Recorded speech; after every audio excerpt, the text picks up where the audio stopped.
The 54th Jamhuri Day feat at the Kasarani Stadium was President Uhuru Kenyatta's first national event in his second term, a fortnight after his swearing-in ceremony at the same venue.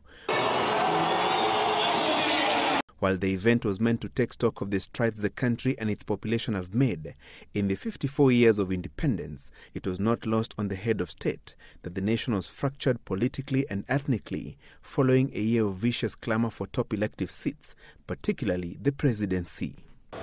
Once again, I reach out to all Kenyans to help in achieving our common goal of peace, stability, and prosperity for all. That we all have a role to play, and we all must listen to one another. After all, a good idea must always give way to a better idea wherever it comes from.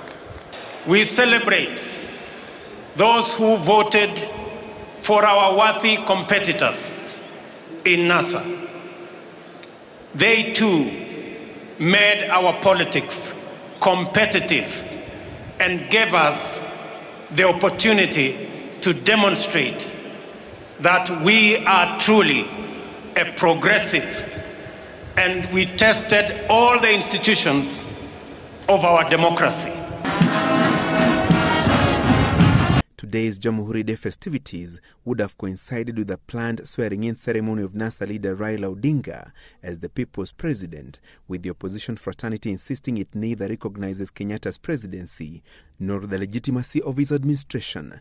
While the event was postponed to a later date following pressure from the international community and other stakeholders, the government, through Attorney General Professor Githu Muigai, had termed any oath on Odinga as president a blatant violation of the Constitution and treasonable, a view shared by the president. The Constitution is the general will of all. No one, including myself, is above it.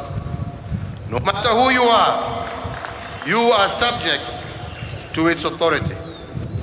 Anything outside the Constitution is a hostile intrusion.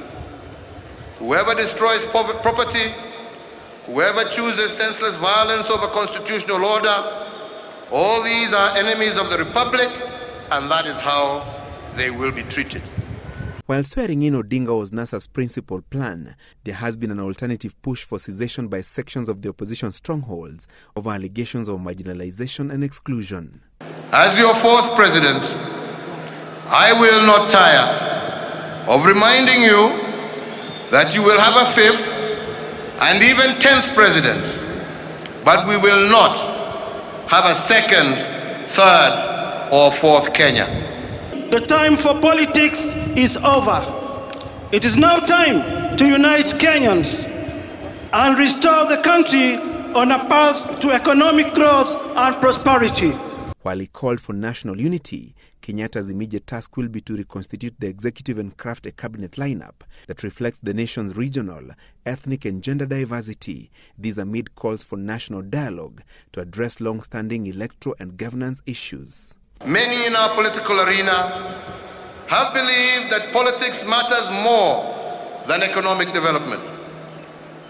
We have drawn Kenyans into our squabbles. For 50 years, we have squabbled over politics for politics' sake and squandered economic opportunities that would have made a difference in the lives of our people. Nobody should be left behind. That journey must involve all of us as Kenyans, irrespective of how we voted. It must involve all leaders, those who won and those who did not.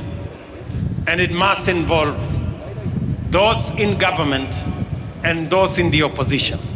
Keen on cementing his legacy, Kenyatta said his priorities would be anchored on fulfilling the campaign pledges he made while on the campaign trail, with a call to the youth to shun politicians who instigate chaos and unrest at the expense of development. The clamor for constitutional changes could characterize President Uhuru Kenyatta's second and final term in office. Among the proposed changes, especially by the opposition, include a review of the system of government, improving devolution, and reforming the national security sector. Francis Gashuri, Citizen TV, Kasarani Stadium, Nairobi.